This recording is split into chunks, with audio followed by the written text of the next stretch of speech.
Welcome to Wicked Shizuku's Reviews, bringing you a southern perspective on books, movies, music, and much, much more.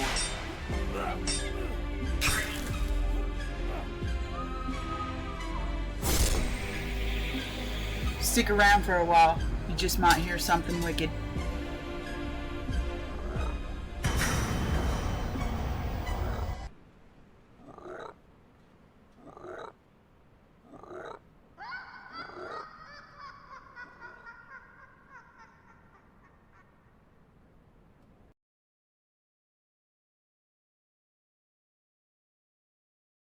Well, hello again, everyone.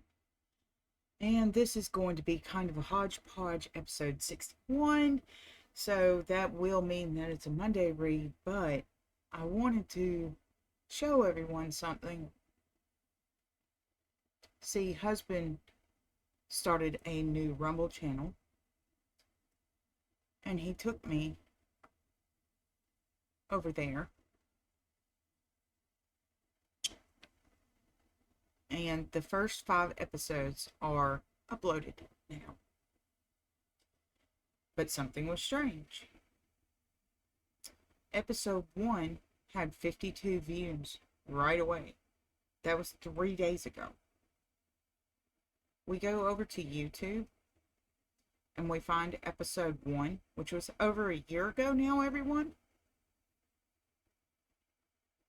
It only has 6 views. So YouTube, you got some explaining to do. Cool. So, in lieu of this, I am going to be moving platforms over to Rumble. So there is that. Let's see. Sorry, I have the washer going. This is, like I said, is Hodgepodge episode 61, everyone. Or at least an update. As these episodes go over to Rumble, I'm going to be breaking them up into segments instead, because it's becoming so overwhelming just to sit for 3 to 4 hours in quiet. I don't know how I want to do that. If I want to break up the inaugural addresses and just do that until I am finished with those, and then continue on with Ovid and the science lessons, and what else is on Monday? Oh, I'm so mixed up. Oh, the Scottish fairy tale. So, you know, I've been sitting and making charts all weekend. Happy New Year's, everyone, by the way.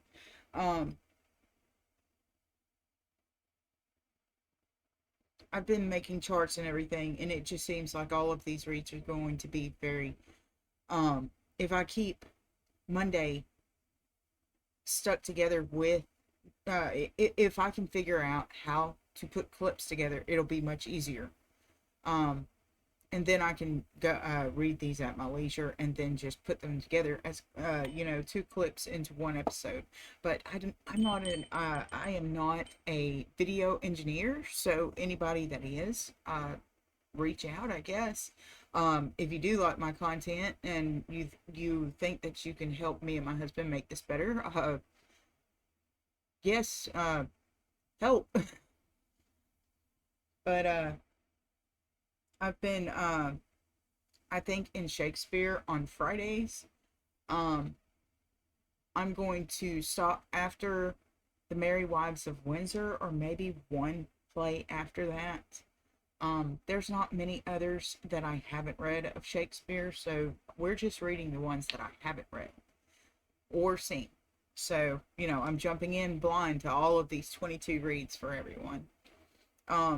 The college textbooks, they're going to be very lengthy. They're going to take a lot of episodes. So, I just wanted to get that out of the way and clear. I don't know what I'm going to come across in any of it, and I want to come at it with an unbiased view and perspective. So that's how I look at things. If you find me boring, just turn the damn speed up, everyone. That's how I deal with it when it seems somebody's too boring.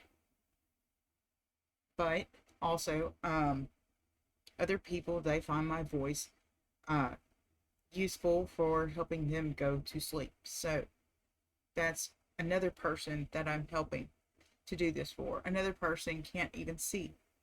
Another person has dyslexia so bad that he can't even read straight. So that's why I'm doing a lot of these episodes. But if you find them educational and helpful, and but if you disagree with me on something, can you, you know, at least leave a helpful, and even if it's critical, please, you know, tell me what I can do to do better. Um, like I said, I'm a one woman show, and I don't know a lot of other ways to be able to go about this. You know, um, this doesn't really fall into a podcast of what everyone would see as a podcast. They would see it more of an audiobook read. But, you know, how I'm going about it is a bunch of different videos and segments about, you know, the 4 books a day that I choose to read. Um,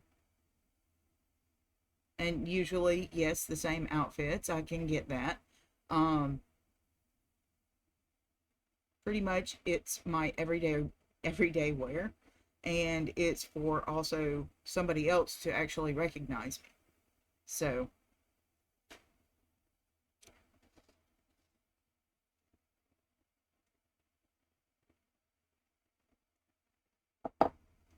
uh, yeah. So, um, for this particular 61, I will see if I can actually splice in William Henry Harrison's inaugural address. So, but I'm going to go ahead and do the science, and if I feel like doing the inaugural address and not make it up, we'll get to it.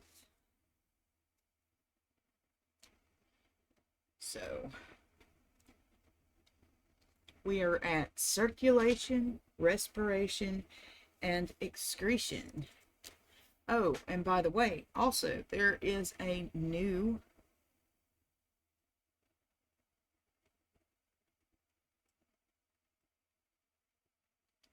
screen and a new camera.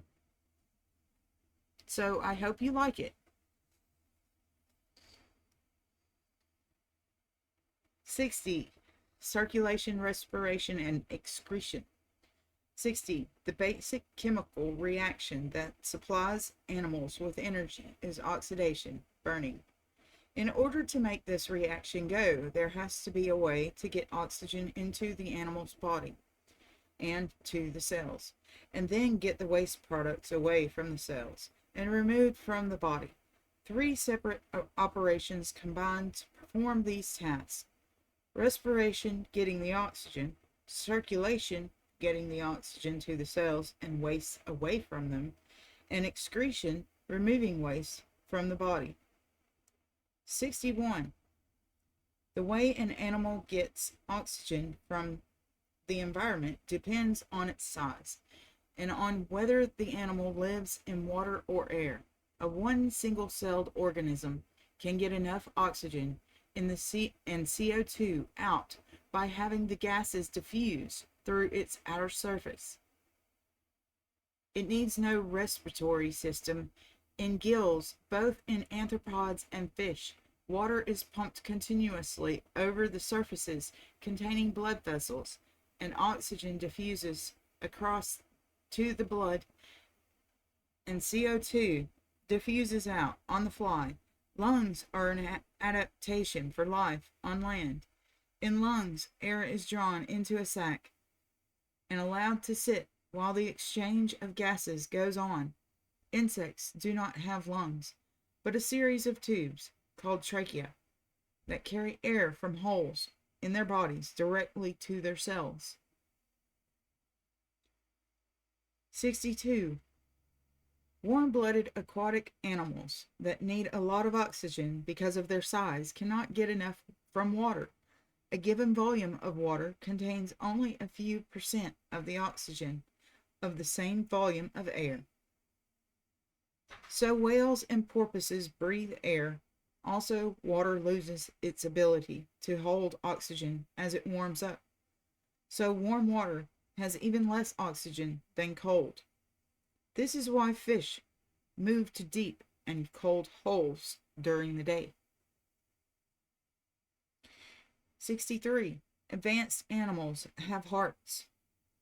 The function of an animal's circulatory system is to move oxygen and nutrients to the cells and to remove waste products from them. In simple animals, like nematodes, the blood just sloshes around in an interior cavity. In more advanced animals, it is pumped around the body by a heart.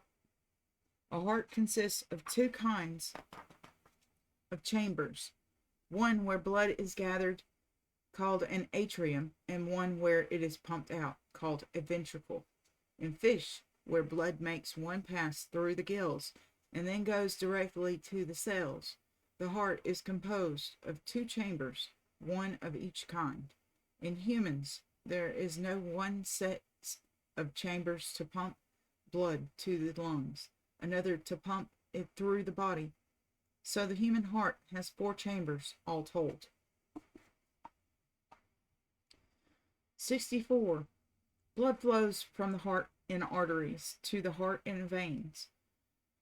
In humans, blood is pumped from the left ventricle to a system of branching arteries, from which it eventually reaches tiny vessels called capillaries, located throughout the body. In capillaries, the oxygen moves into cells and CO2 and other wastes enter the blood, which then flows back to the heart in the veins. After being collected in the right atrium, the blood is pumped from the right ventricle to the lungs, where it dumps the CO2 and picks up oxygen from the lungs. It goes back to the left atrium and starts the whole process over again. Gracious. 65. William Harvey, 1578 to 1657, discovered the circulation of the blood. Before Harvey's work was published in 1628, the role of the heart in circulation was not recognized. Indeed, for most of the human history, people thought the blood didn't move at all. In a series of classic experiments, Harvey established our modern picture of the circulatory system. A typical experiment, he put a tourniquet on someone's arm, then, after the veins had popped, pressed on them to see which direction was downstream. This is how he discovered that blood in the veins always flows towards the heart. 66. The pressure exerted by the heart is not enough to push blood back through the veins. This is particularly true if it has to be pumped uphill. The normal movement of the body muscles acts to push the blood through the veins, which also contains valves to prevent backflow. Blood is an extremely complex substance. Over half of it is a yellow fluid called plasma, which carries most of the chemical nutrients. The red blood cell transport oxygen, and the larger but less numerous white blood cells create a defense against foreign blood bodies and microorganisms. The final component of the blood is platelets, fragments of bone marrow, cells that help blood to clot. The round donut-shaped objects are human red blood cells. The puffy white objects are the white blood cells. And there's a picture.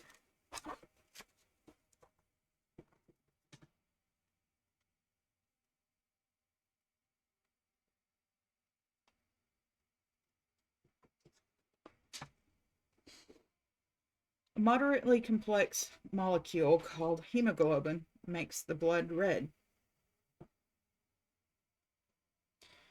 A diagram of its atomic structure looks something like a lace doily.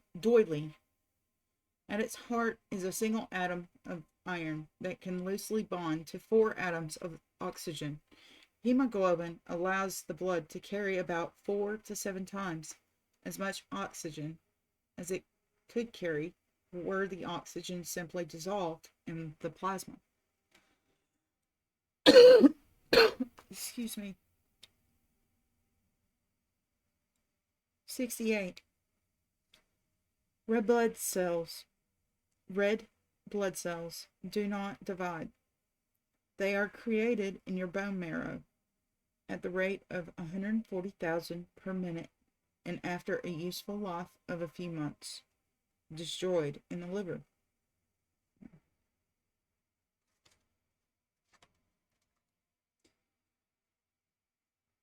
"69.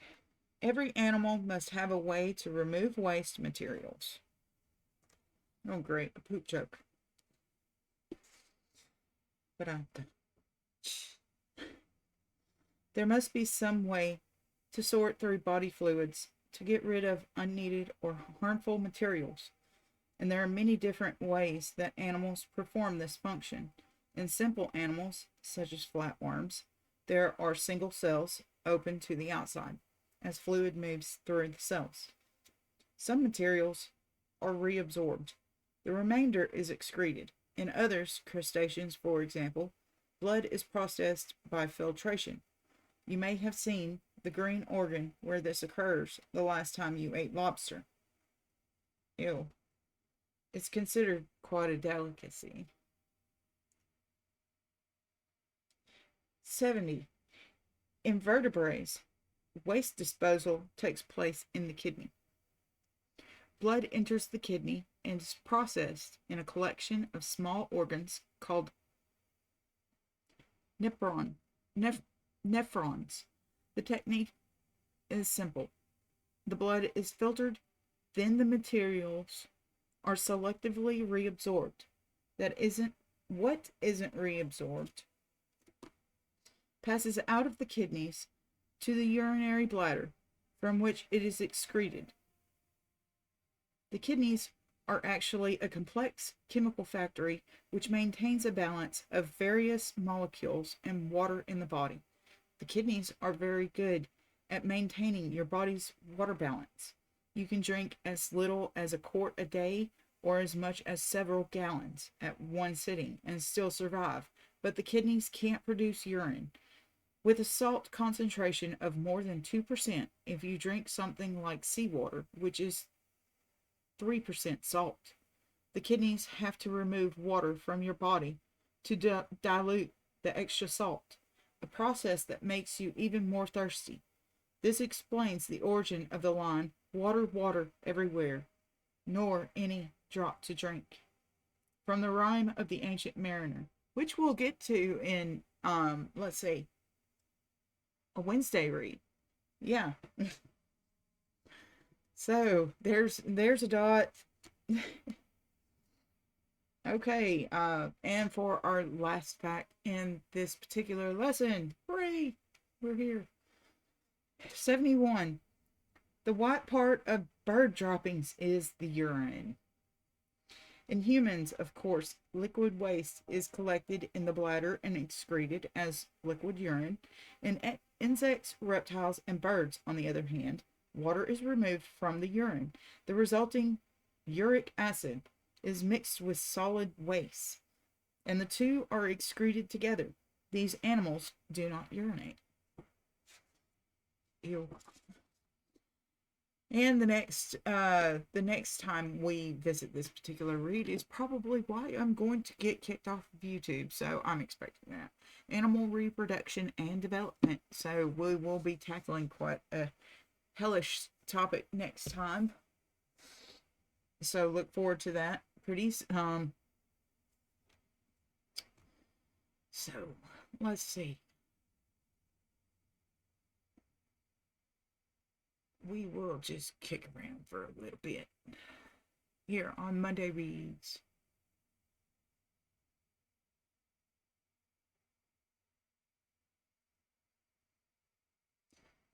Okay, this one. Can you still hear me? Okay, yes, it's still going. It's still got it going. So, give you 5 or 10 minutes of thoughts on news or whatnot.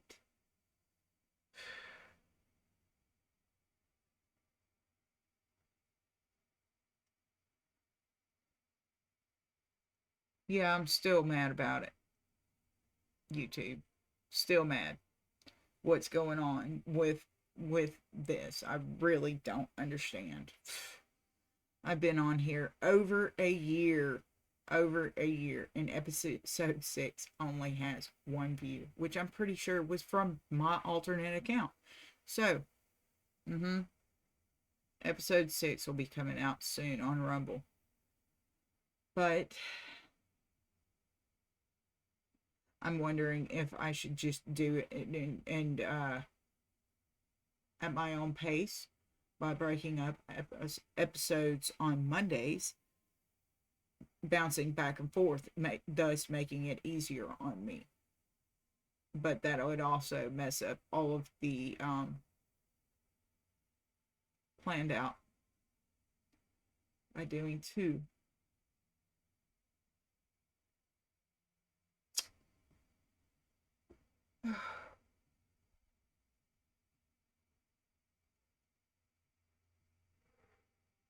Mm-hmm.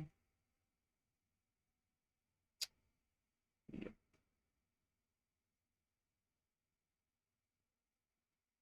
Care, I always care. This is my problem. Yep. That's how you photo.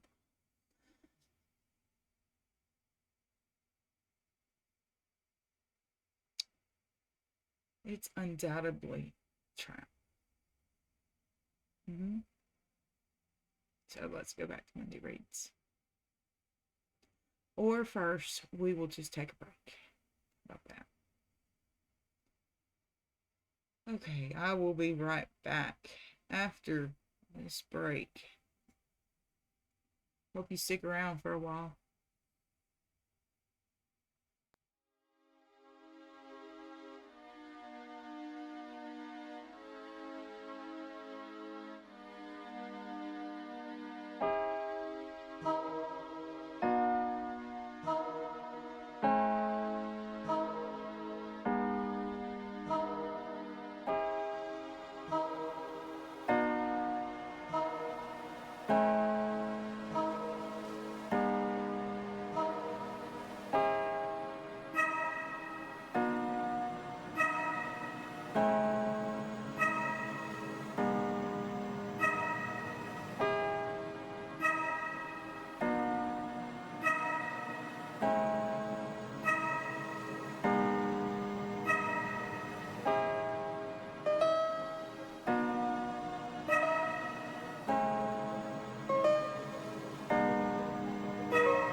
and coming back to you with Monday reads.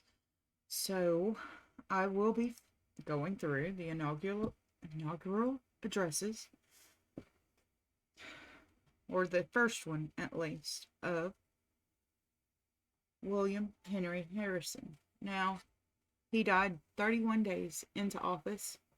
He didn't live very long into his presidency, yet he has a fairly long uh, inaugural address. So, bear with the lesson. March 4th, 1841.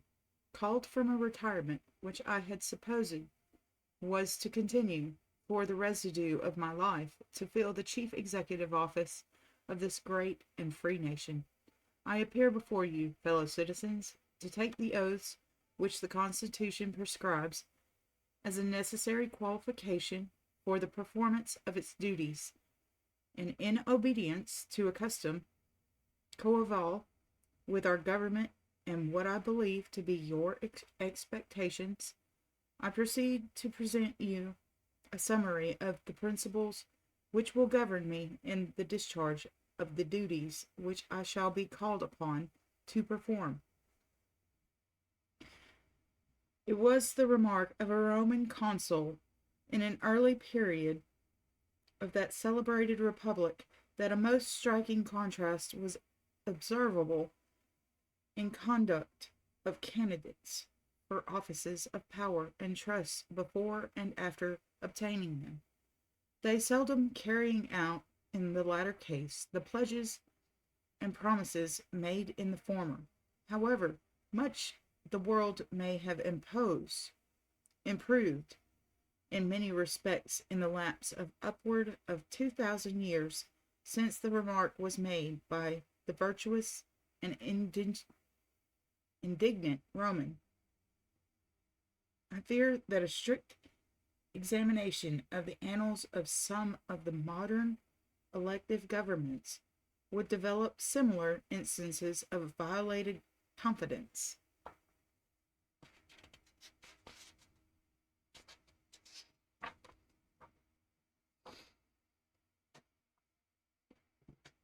Although the fiat of the people has gone forth proclaiming me the chief magistrate of this glorious union, nothing upon their part remaining to be done, it may be thought that a motive may exist to keep up the delusion under which they may be supposed to have acted in relation to my principles and opinions.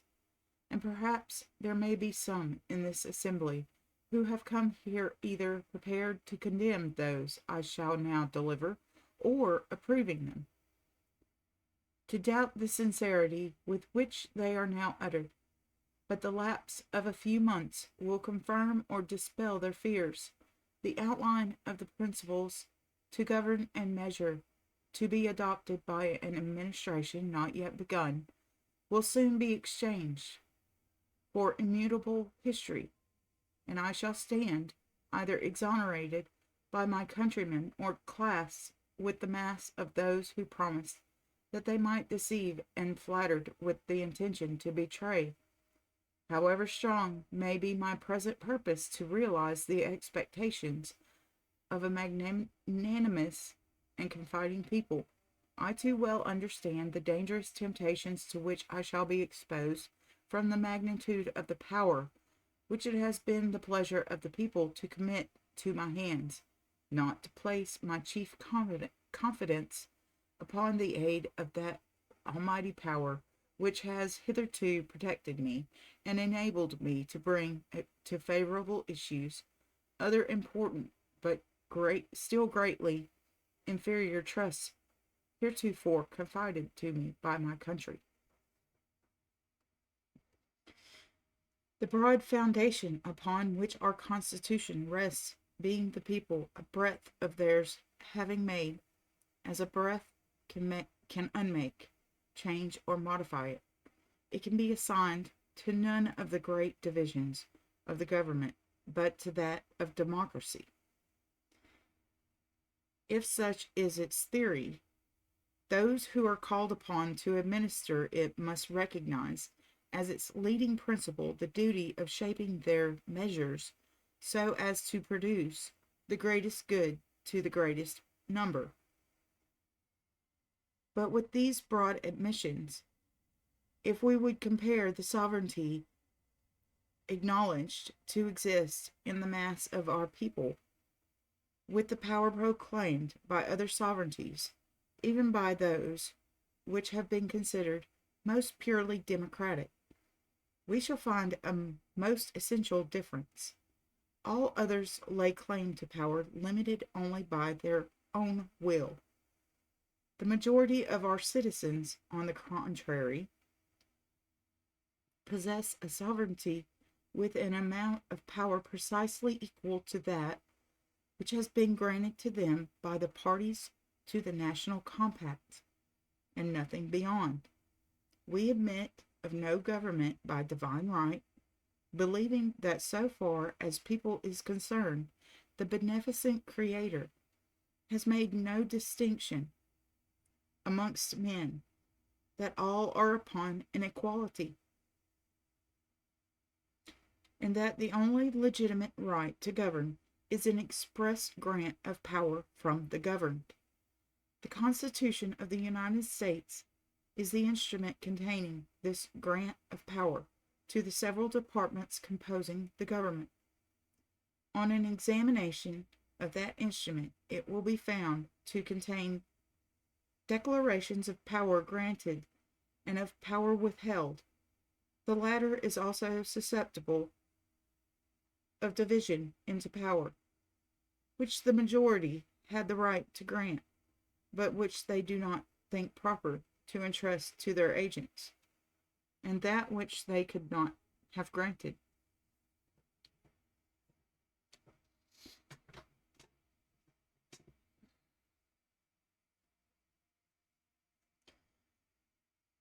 Not being possessed by themselves. In other words, there are certain rights possessed by each individual American citizen, which in his compact with the others he has never surrendered. Some of them, indeed, he is unable to surrender, being, in the language of our system, unalienable. Unalienable.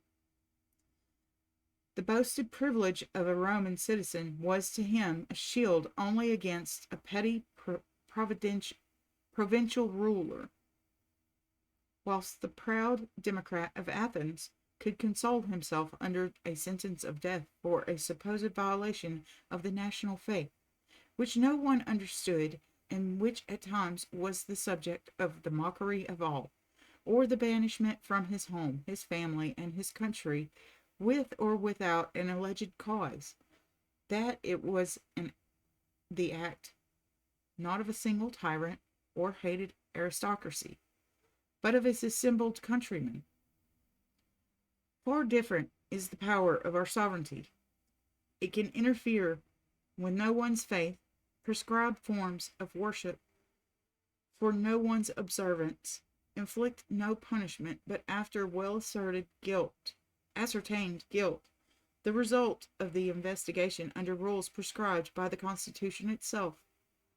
These precious privileges, and those scarcely less important, of giving expression to his thoughts and opinions, either by writing or speaking, unrestrained but by the liability for injury to others, and that of a full participation in all the advantages which flow from the government, the acknowledged property of all, the American citizen derives from no charter granted by his fellow man.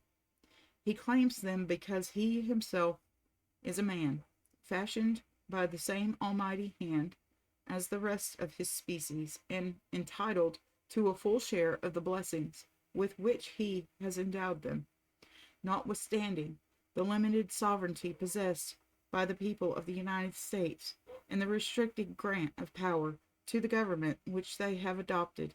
Enough has been given to accomplish all the objects for which it was created.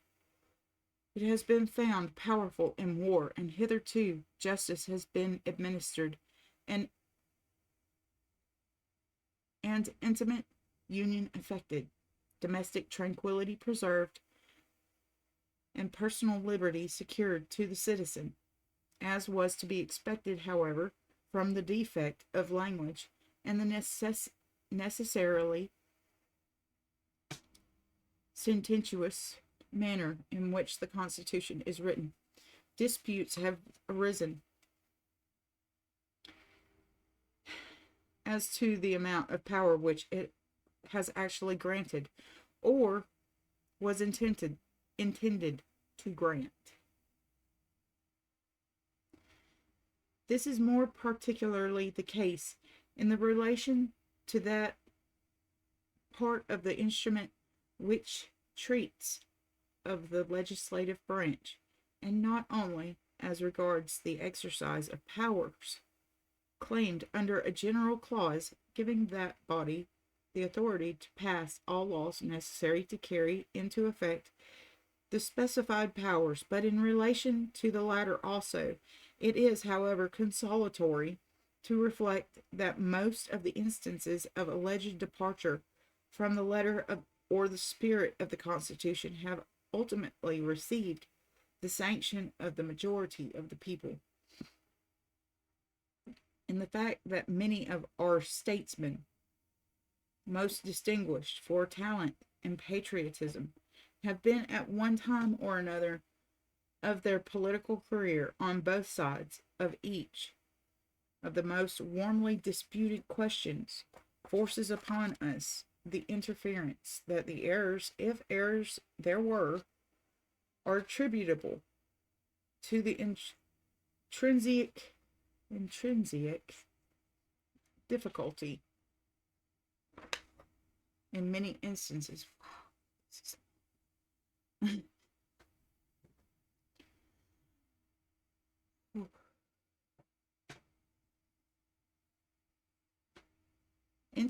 Instances of ascertaining the intentions of the framers of the Constitution, rather than the influence of any sinister or unpatriotic motive.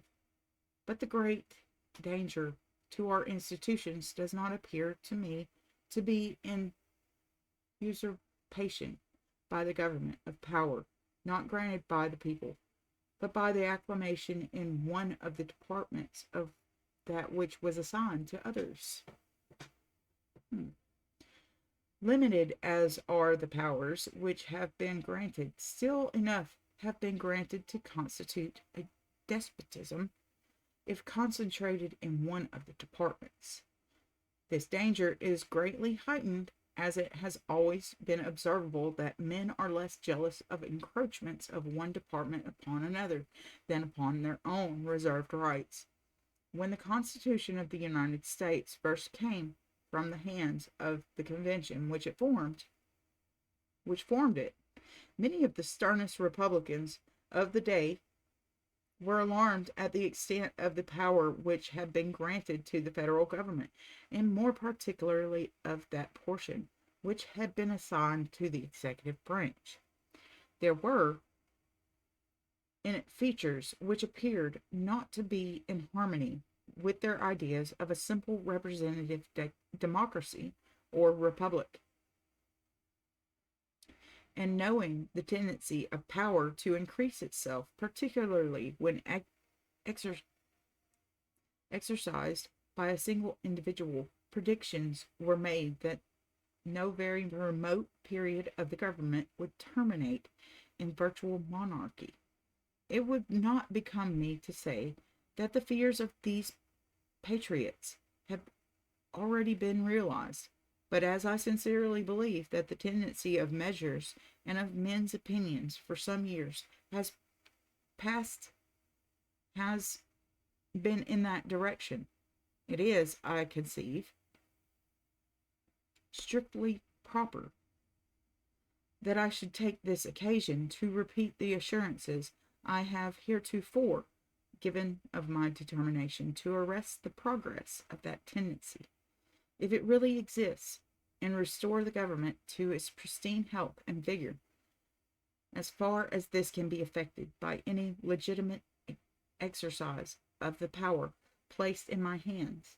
I proceed to state in as summary a manner as I can my opinion of the sources of the evils which have been so extensively complained of, and the correctives which may be applied.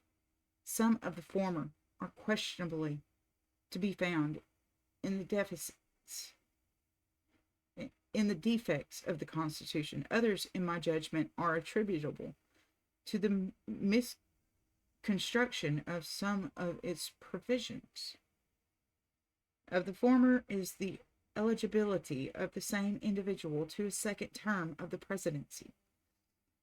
The sacrilegious mind of Mr. Jefferson early saw and lamented this error, and attempts have been made hitherto without success to apply the amendatory power of the states to its correction. As, however, one mode of correction is in the power of every president and consequently in mine, it would be useless and perhaps invidious to enumerate the evils of which, in the opinion of many of our fellow citizens, this error of the sages who framed the Constitution may have been the source, and the bitter fruits which we are still to gather from it. If it continues to disfigure our system, it may be observed, however, as a general remark, that republics can commit no greater error than to adopt or continue any feature in their systems of government which may be calculated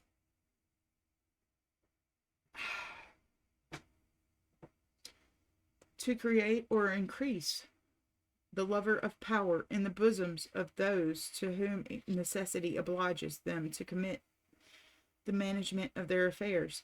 And surely nothing is more likely to produce such a state of mind than the long continuance of an office of high trust.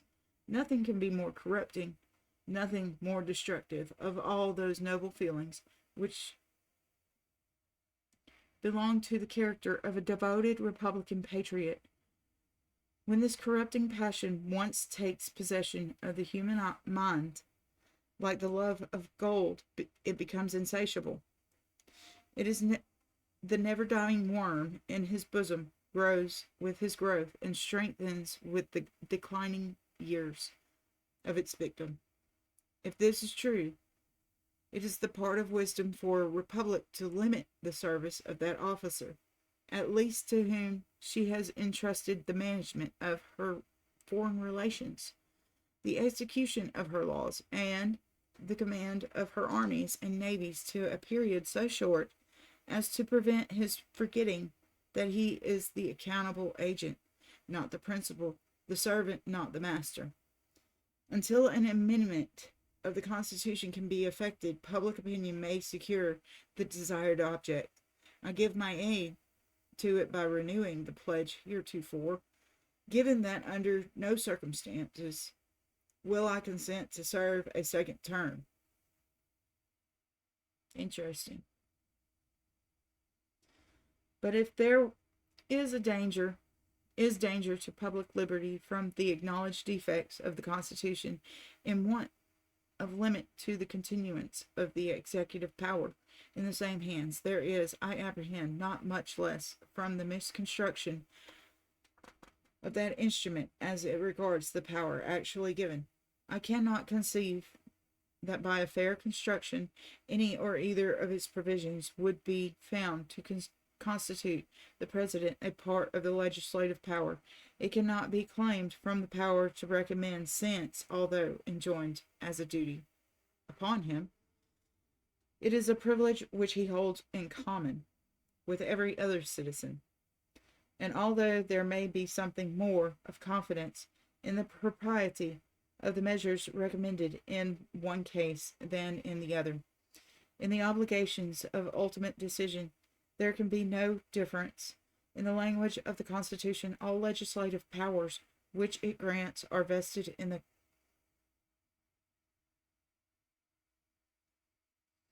Congress of the United States. It would be a solecism in language to say that any portion of these is not included in the whole.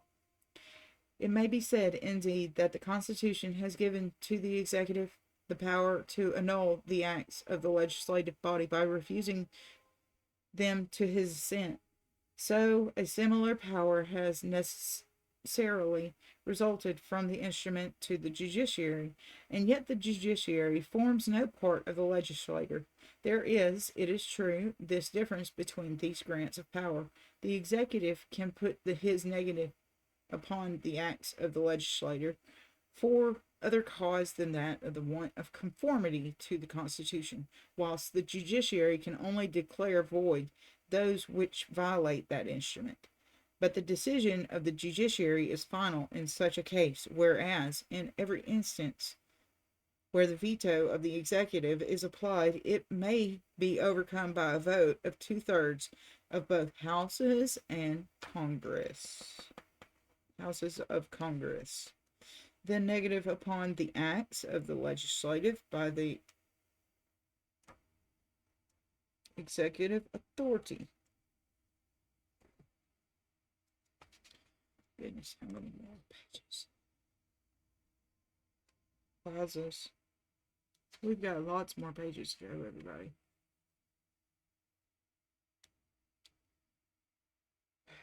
The negative upon the acts of the legislative by the executive authority, and that in the hands of one individual, would seem to be an incongruity in our system. Like some others of a similar character, however, it appears to be highly expedient, and if used with the forbearance and in the spirit which was intended by its authors, it may be productive of great good and be found one of the best safeguards to the Union. At the period of the formation of the Constitution, the principle does not appear to have enjoyed such much favor in the state governments. It existed but in two, and in one of these there was a plural executive. If we would search for the motives which operated upon the purely patriotic and enlightened assembly which framed the Constitution for the adoption of a provision so apparently repugnant to the leading democratic principle that the majority should govern, we must reject the idea that they anticipated it from any benefit to the ordinary course of legislation.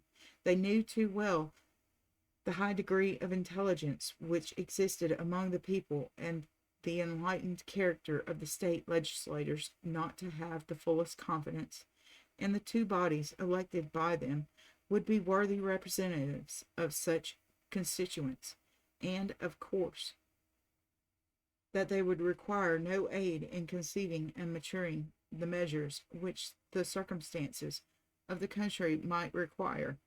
And it is preposterous to suppose that a thought could, for a moment, have been entertained that the president, placed at the capital in the center of the country, would could better understand the wants and wishes of the people than their own immediate representatives, who spend part of every year among them, living with them, often laboring with them, and bound to them by the triple tie of interest, duty, and affection.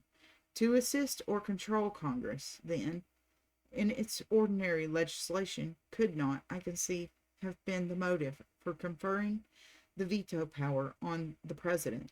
This argument acquires additional force from the fact of it never having been thus used by the first 6 presidents, and 2 of them were members of the convention, one presiding over its deliberations and the other bearing a larger share in consummating the labors of that august body than any other person. But if bills were never returned to Congress by either of the presidents above referred to upon the ground of their being expedient or not as well adapted as they might be to the wants of the people, the veto was applied upon that of want of conformity to the Constitution, or because errors had been committed from a too hasty enactment. There is another ground for the adoption of the veto principle, which had probably more influence in recommending it to the convention than any other. I refer to the security which it gives to the just and equitable action of the legislature upon all parts of the Union. It could not but have occurred to the convention that in a country so extensive, embracing so great a variety of soil and climate, and consequently of products, and which from the same causes must ever exhibit a great difference in the amount of the population of its various sections, calling for a great diversity in the employments of the people, that the legislation of the majority might not always justly regard the rights and the interests of the minority.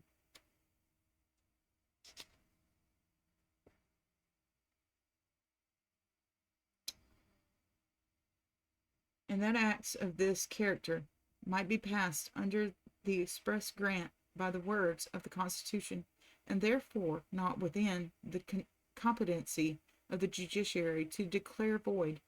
That, however enlightened and patriotic they might suppose, from past experience, the members of Congress might be, and however largely partaking, in the general, of the liberal feelings of the people, it was impossible to expect that bodies so constituted should not sometimes be controlled by local interests and sectional feelings.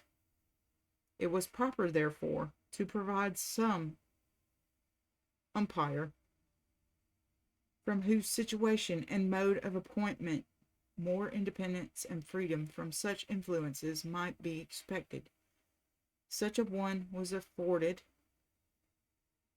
by the executive department constituted by the Constitution. A person elected to that high office, having his constituents in every section, state, and subdivision of the Union, must consider himself bound by the most solemn sanctions to guard, protect, and defend the rights of all and of every portion, great or small, from the injustice and oppression of the rest. I consider the veto power, therefore, given by the Constitution to the executive of the United States solely as a conservative power, to be used only first to protect the Constitution from violation, secondly from the people, from the effects of hasty legislation, where their will has been probably disregarded or not well understood, and thirdly, to prevent the effects of the combinations violative of the rights of minorities.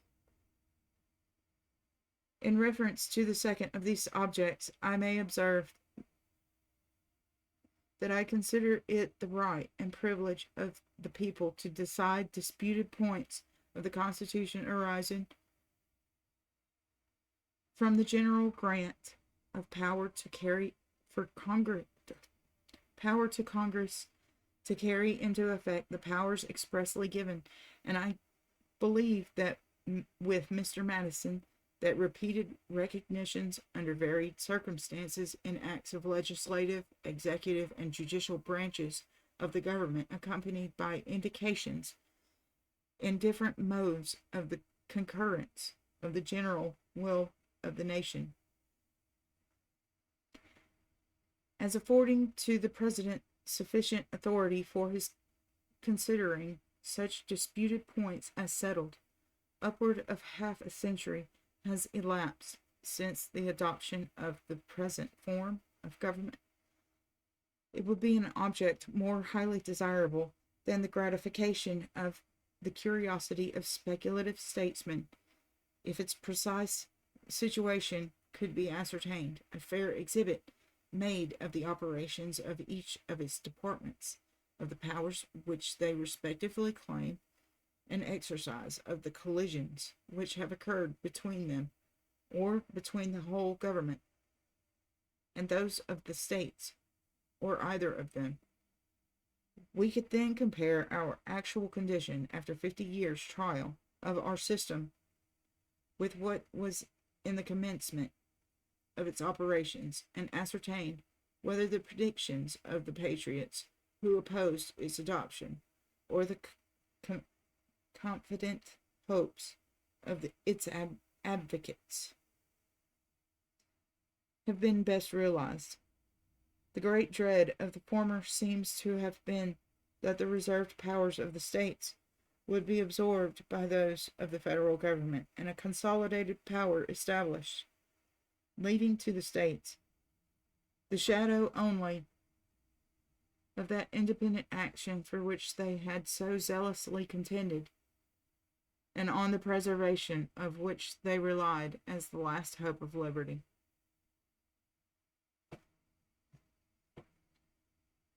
Oh.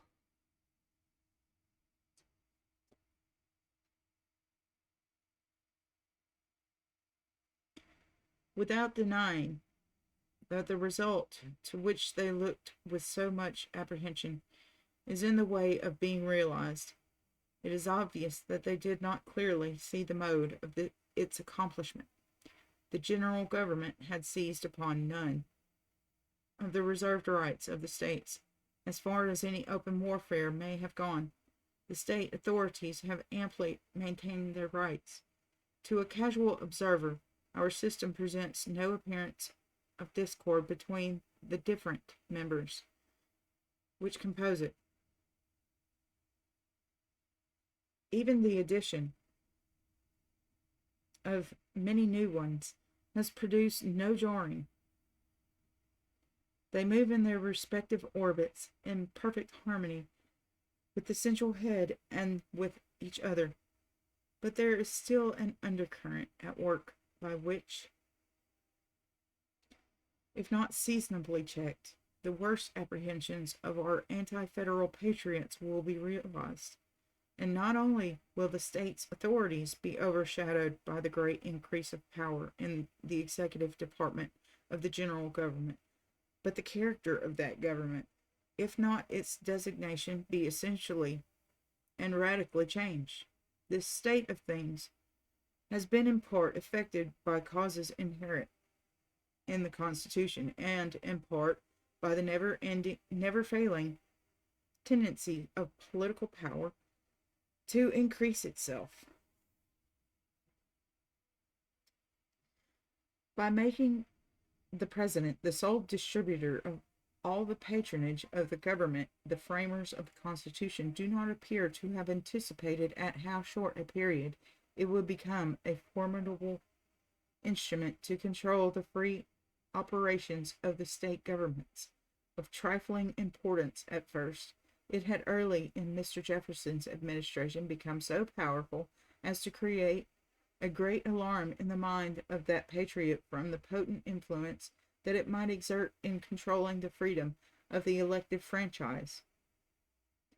If such could have then been the effects of its influence, how much greater must be the danger at this time, quadrupled in the amount as it certainly is, and more completely under the control of the executive will than their construction of their power allowed, or the forbearing characters of all the early presidents permitted them to make. But it is not by the extent of its patronage alone that the executive department has become dangerous, but by the use which it appears may be made of the appointing power to bring under its control the whole revenues of the country. The Constitution has declared it to be the duty of the President to see that the laws are executed, and it makes him the commander-in-chief of the armies and navy of the United States. If the opinion of the most approved writers upon that species of mixed government, which in modern Europe is termed monarchy, in the contradistinction to despotism, is correct, there was wanting no other addition to the powers of our chief magistrate to stamp a monarchical character on our government, but the control of the public finances. And to me it appears strange indeed that anyone should doubt that the entire control which the President possesses over the officers who have the custody of the public money by the power of removal with or without cause, does, for all mischievous purposes at least,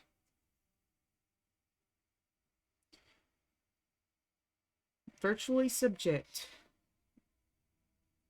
the treasure also to his disposal.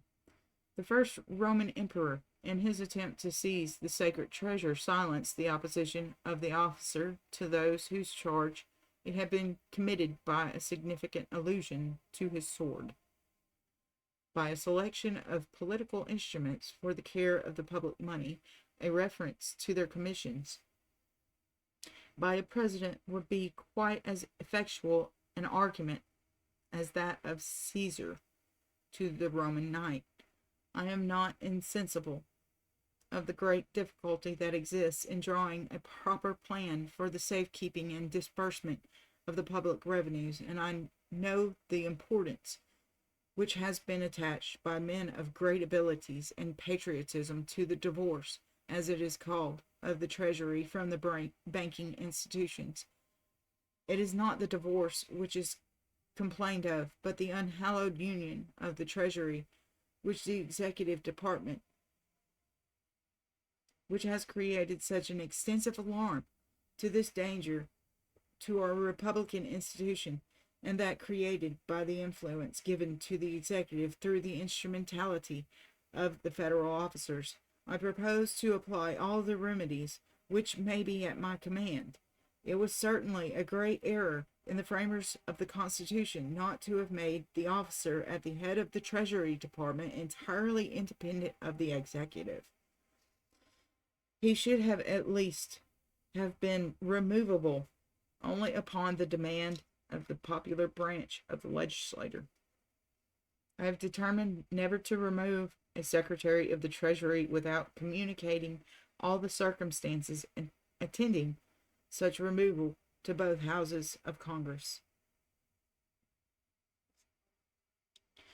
The influence of the executive in controlling the freedom of the elective franchise through the medium of the public officers can be effectually checked by renewing the prohibition published by Mr. Jefferson forbidding their interference in elections further than giving their own votes and their own independence, structured by an assurance of perfect immunity in exercising this sacred privilege of freemen under the dictates of their own unbiased judgments.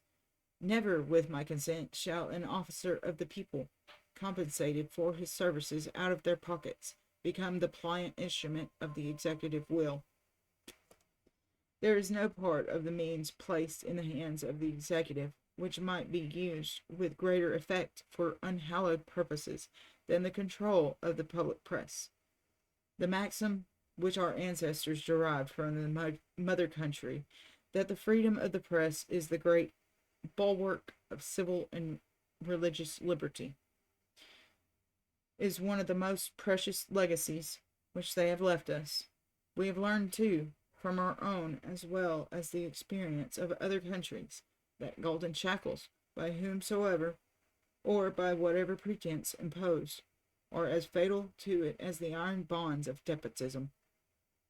The presses in the necessary employment of the government should never be used to clear the guilty or to varnish crime. A decent and manly examination of the acts of the government should be not only tolerated but encouraged.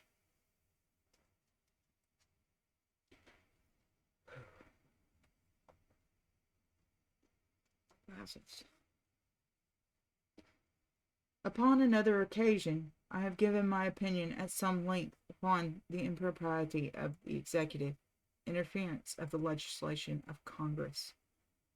That the article of the Constitution making it the duty of the President to communicate information and authorizing him to recommend measures that was not intended to make him the source in legislation, and in particular that he should never be looked to for schemes of finance. It would be very strange indeed that the Constitution should have some strictly forbidden one branch of the legislature from interfering in the origination of such bills, and that it should be considered proper that an altogether different department of the government should be permitted to do so. Some of our best political maxims and opinions have been drawn from our parent isle. There are others, however, which cannot be introduced in our system without singular incongruity and the production of such mischief, and this I conceive to be one. No matter in which of the houses of Parliament a bill may originate, nor by whom introduced, a minister or a member of the opposition, by the fiction of law, or rather of constitutional principle, the sovereign is supposed to have prepared it agreeably to his will, and then submitted it to Parliament for their advice and consent. Now the very reverse is the case here, not only with regard to the principle, but the forms prescribed by the Constitution. The principle certainly assigns to the only body constituted by the Constitution, the legislative body, the power to make laws, and the forms even direct that the enactment should be ascribed to them. The Senate, in relation to revenue bills, have the right to propose amendments, and so has the executive, by the power given to him, return them to the House of Representatives with his objections. It is in his power to also propose amendments in the existing revenue laws, suggested by his observations upon their defective or injurious operation. But the delicate duty of devising schemes of revenue should be left where the Constitution has placed it, with the immediate representatives of the people. For similar reasons, the mode of keeping the public treasure should be prescribed by them, and the further removed it may be from the control of the executive, the more wholesome the arrangement, and the more in accordance with republican principle. Connected with this subject is the character of the currency. The idea of making it exclusively metallic, however well intended, appears to me to be fraught with more fatal consequences than any other scheme having no relation to the personal rights of the citizens that has ever been devised. If any single scheme could produce the effect of arresting at once that mutation of condition by which thousands of our most indignant fellow citizens, by their industry and enterprise, are raised to the possession of wealth that is the one, if there is one measure better calculated than another to produce that state of things so much depreciated by all true republicans, by which the rich are daily adding to their hoards, and the poor sinking deeper into penury, it is an exclusive metallic currency. Or if there is a process by which the character of the country for generosity and nobleness of feeling may be destroyed by that great increase in necessary toleration of usury, it is an exclusive metallic currency. Amongst the other duties of a delicate character which the President is called upon to perform is the supervision of the government of territories of the United States. Those of them which are destined to become members of our great political family are compensated by their rapid progress from infancy to manhood for the partial and temporary deprivation of their political rights. It is in this district only where American citizens are to be found who, under a settled policy, are deprived of many important political privileges without any inspiring hope as to the future.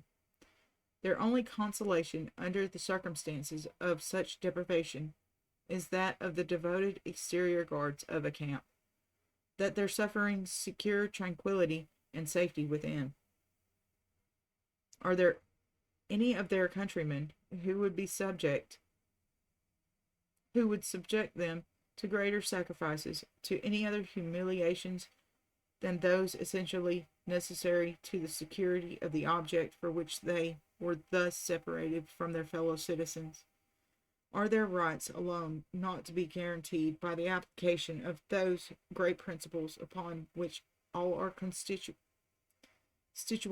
are founded? We are told by the greatest of British orators and statesmen that at the commencement of the War of the Revolution, the most stupid men in England spoke of their American subjects. Are there indeed citizens of any of our states who have dreamed of their subjects in the District of Columbia?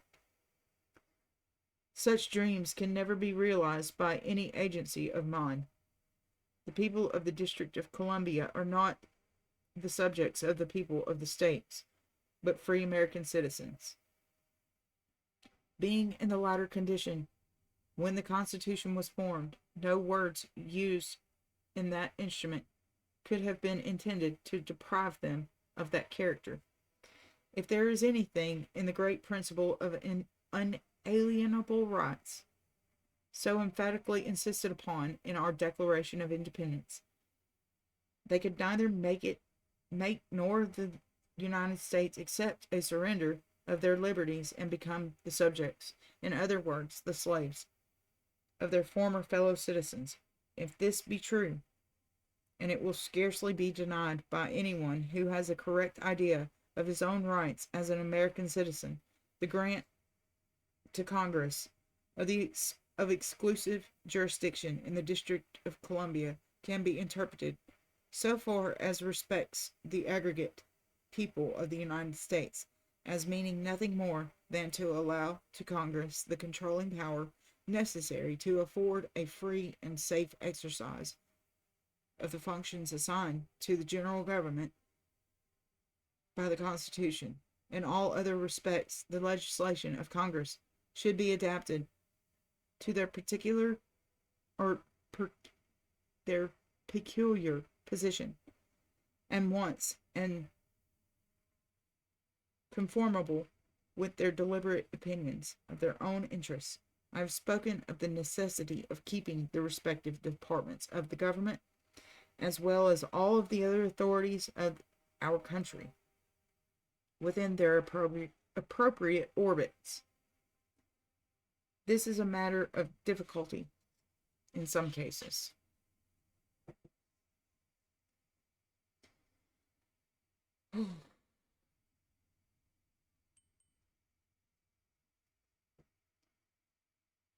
As the powers which they respectively claim are often not defined by any distinct lines, mischievous, however, in their tendencies, as collisions of this kind may be, those which arise between the respective communities, which for certain purposes compose one nation, are much more so.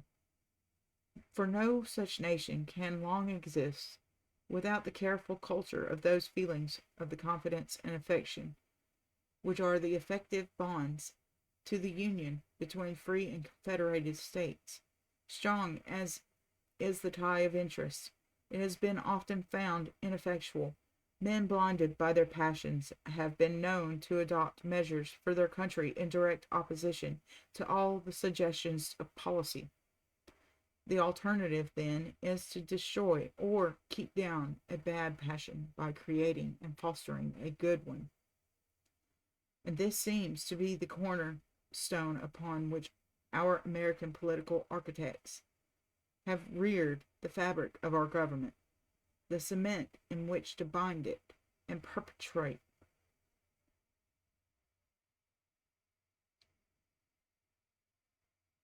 its existence was the affectionate attachment between all its members.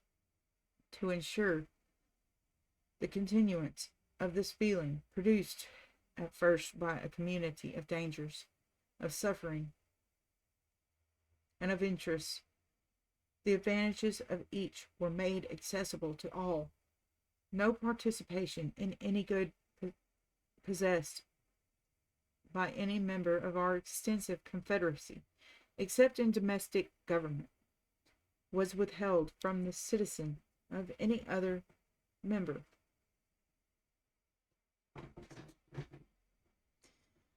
By a process attended with no difficulty, no delay, no expense, but that of removal. The citizen of one might become the citizen of any other, and successively of the whole. The lines, too, separating powers to be exercised by the citizens of the one state from those of another seem to be so distinctly drawn as to leave no room for misunderstanding. The citizens of each state unite in their persons all the privileges of that character confers, and all that they may claim as citizens of the United States, but in no case can the same persons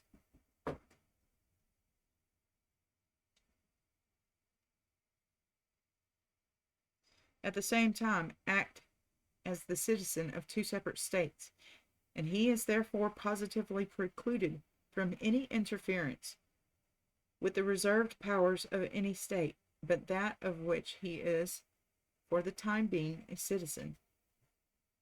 He may indeed offer to the citizen of the other states his advice as to their management, and the form in which it is tendered is left to his own discretion and sense of propriety.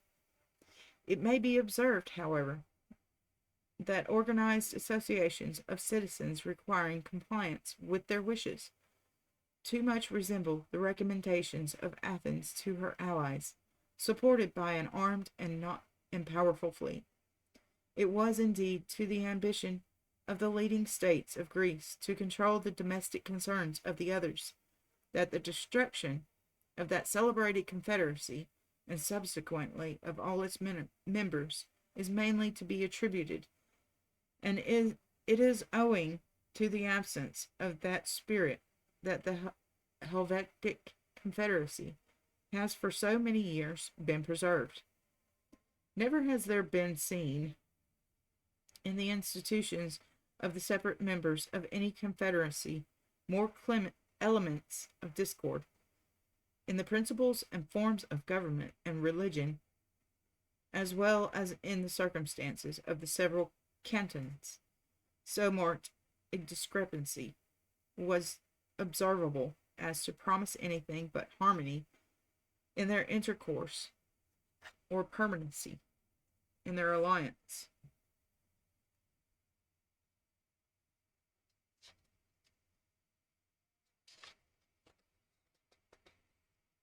We're getting there, everybody.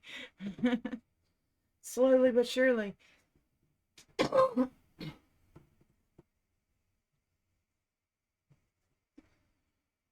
And yet, for ages, neither has been interpreted content with the positive benefits which their union produced, with the independence and safety from the foreign aggression which it secured. These sagacious people respected the institutions of each other, however repugnant to their own principles and prejudices. Our Confederacy, fellow citizens, can only be preserved by the same forbearance. Our citizens must be content with the exercise of powers with which the Constitution clothes them. The attempt of those of one state to control the domestic institutions of another can only result in feelings of distress and jealousy, the certain harbingers of disunion, violence, and civil war, and the ultimate destruction of our free institutions.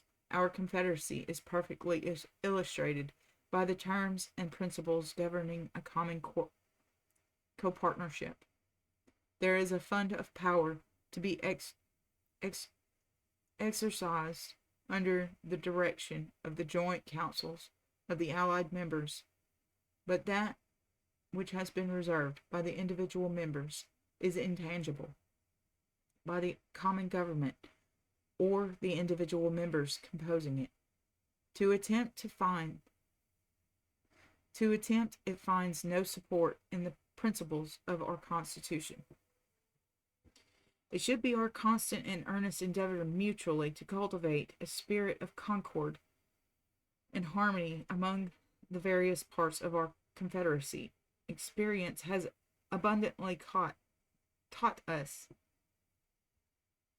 that the agitation by citizens of one part of the Union of a subject not confided to the general government, but exclusively under the guardianship of the local authorities, is productive of no other consequences than bitterness, alienation, discord, and injury to the very cause which is intended to be the advance of all the great interests in which appertain to our country, that of union, cordial, confiding, fraternal union, is by far the most important, since it is the only true and sure guarantee of all others. In consequence of the embarrassed state of business and the currency of some of the states may meet with difficulty in their financial concerns. However deeply we may regret anything imprudent or excessive in the engagements into which states have entered for purposes of their own, it does not become us to disparage the states' governments, nor to discourage them from making proper efforts for their own relief. On the contrary, it is our duty to encourage them to the extent of our constitutional authority to apply their best means and cheerfully to make all necessary sacrifices and submit to all necessary burdens to fulfill their engagements and maintain their credit. For the character and credit of the several states form a part of the character and credit of the whole country. The resources of the country are abundant, and the enterprise and activity of our people proverbial. And we may well hope that wise legislation and prudent administration by the respective governments, each acting within its own sphere, will restore former prosperity. Unpleasant and even dangerous as collisions may sometimes be between the constituted authorities of the citizens of our country in relation to the lines which separate their respective jurisdictions, the results can be of no vital injury to our institutions if that ardent patriotism, that devoted attachment to liberty, that spirit of moderation and forbearance for which our countrymen were once distinguished continue to be cherished. If this continues to be the ruling passion for our souls, the weaker feelings of the mistaken enthusiast will be corrected, the utopian dreams of the scheming politician dissipated, and the complicated intrigues of the demagogue rendered harmless. The spirit of liberty is the sovereign balm for every injury which our institution may receive. On the contrary, no care can be used in the construction of our government, no division of powers, no distribution of checks in its several departments will prove effectual to keep us a free people if the spirit is suffered to decay, and decay it will without constant nurture. To neglect of this duty, the best historians agree in attributing the ruin of all the republics with those with whose existence and fall their writings have made us acquainted. The same causes will ever produce the same effects. As long as the love of power is a dominant passion of the human's bosom, and as long as the understandings of men can be warped and their affections changed by operations upon their passions and prejudices, so long will the liberties of a people depend on their own constant attention to its preservation. The danger to all well-established free governments arises from the unwillingness of the people to believe in its existence, or from the influence of designing men diverting their attention from the quarter whence it approaches to a source from which it can never come. This is the old trick of those who would usurp the government of their country. In the name of democracy they speak, warning the people against the influence of wealth and the danger of aristocracy. History, ancient and modern, is full of such examples. Caesar became the master of the Roman people, and the Senate, under the pretense of supporting the democratic claims of the former against the aristocracy of the latter. Cromwell, in the character of protector of the liberties of the people, became the dictator of England, and Bolivar possessed himself of unlimited power, with the title of his country's liberator. There is, on the contrary, no instance on record of an extensive and well-established republic being changed into an aristocracy. The tendencies of all such governments in their decline is to monarchy, and the antagonist principle to liberty. There is the spirit of faction, a spirit which assumes the character and in times of great excitement imposes itself upon the people as the genuine spirit of freedom, and, like the false Christ, whose coming was foretold by the Savior, seeks to, and where it possible would, impose upon the true and most faithful disciples of liberty. It is in the periods like this that it behooves the people to be the most watchful of those to whom they have entrusted power. Although there is at times much difficulty in distinguishing the false from the true spirit, a calm and dispassionate investigation will detect the counterfeit, as well as by the character of its operations, as the results that are produced.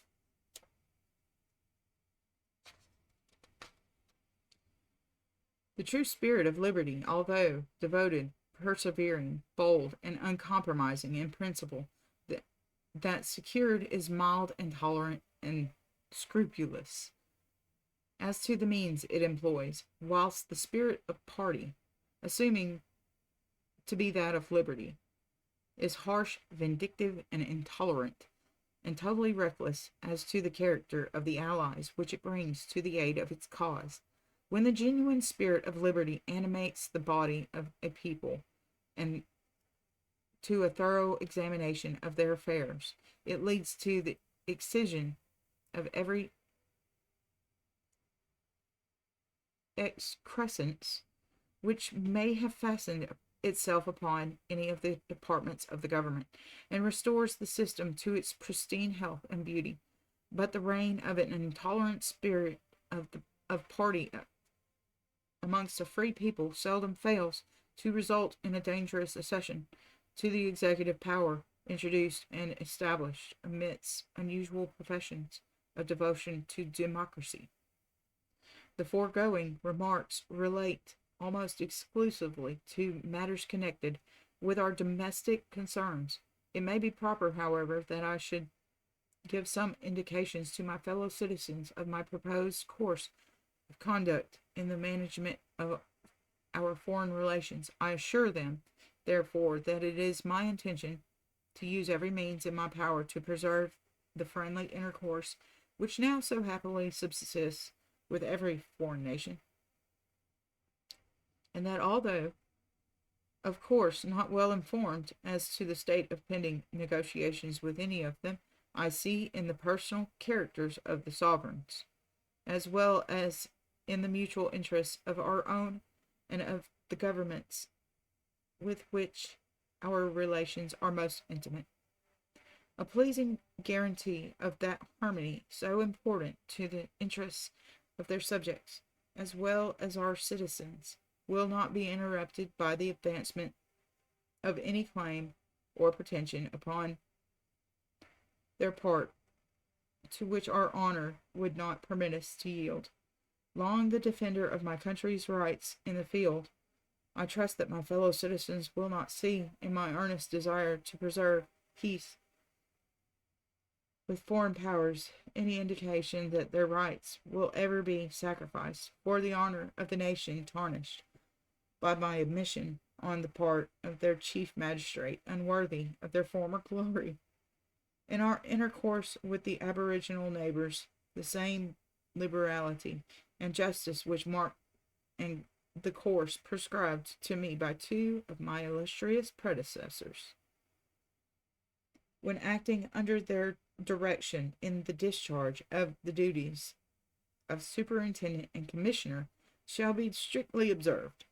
I can conceive of no more sublime spectacle, none with more likely to participate an impartial and common Creator, than a rigid adherence to the principles of justice on the part of a powerful nation in its transactions with a weaker and uncivilized people whom circumstances have placed at its disposal. Before concluding, fellow citizens, I must say something to you on the subject of the parties at this time existing in our country. To me it appears perfectly clear that the interest of that country requires that the violence of the spirit by which those parties are at this time governed must be greatly mitigated, if not entirely extinguished, or consequences will ensue which are appalling to be thought of.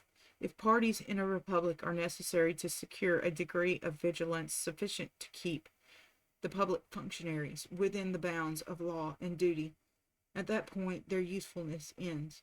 Beyond what they become destructive of public virtue, the parent of a spirit antagonist to that of liberty, and the eventuality its inevitable conqueror.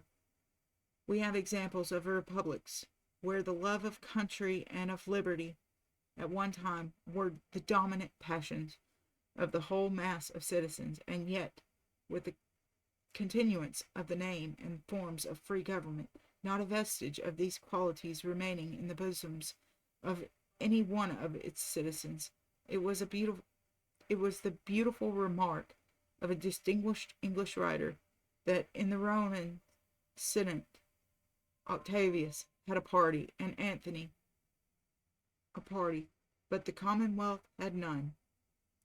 Yet the Senate continued to meet in the Temple of Liberty to talk of the sacredness and beauty of the Commonwealth, and gaze at the statues of the elder Brutus and of the Curti and Deci, and the people assembled in the Forum, not as in the days of Camillus and Scipios, to cast their free votes for annual magistrates, or pass upon the acts of the Senate, but to receive from the hands of the leaders of the respective parties their share of the spoils, and to shout for one or the other, as those collected in Gaul or Egypt and the Lesser Asia would furnish the larger dividend. The spirit of liberty had fled, and avoiding the abodes of civilized man, had sought protection in the wilds of Scythia or Scandinavia. And so, under the operation of the same causes and influences, it will fly from our capital and our forums. A calamity so awful, not only to our country, but to the world, must be deprecated by every patriot, and every tendency to the state of things unlikely to produce it immediately checked. Such a tendency has existed.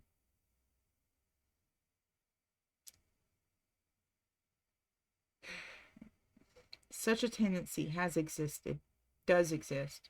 Always the friend of my countrymen, never their flatterer. It becomes my duty to say to them, from this high place to which their partiality has exalted me, and that there exists in the land a spirit hostile to their best interests, hostile to liberty itself. It is a spirit contracted in its views, selfish in its objects. It looks to the aggrandizement of a few, even to the destruction of the interests of the whole. The entire remedy is with the people. Something, however, may be effected by the means which they have placed in my hands. It is the union that we want, not of a party for the sake of that party, but a union of the whole country for the sake of the whole country, for the defense of its interests and its honor against foreign aggression, for the defense of those principles for which our ancestors so gloriously contended. As far as it depends upon me, it shall be accomplished. All the influence that I possess shall be exerted to prevent the formation, at least, of an executive party in the halls of that legislative body. I wish for the support of no member of that body to any measure of mine that does not satisfy his judgment and his sense of duty to those from whom he holds his appointment, nor any confidence in the advance from people, but that asked for by Mr. Jefferson to give firmness and effect to the legal administration of their affairs.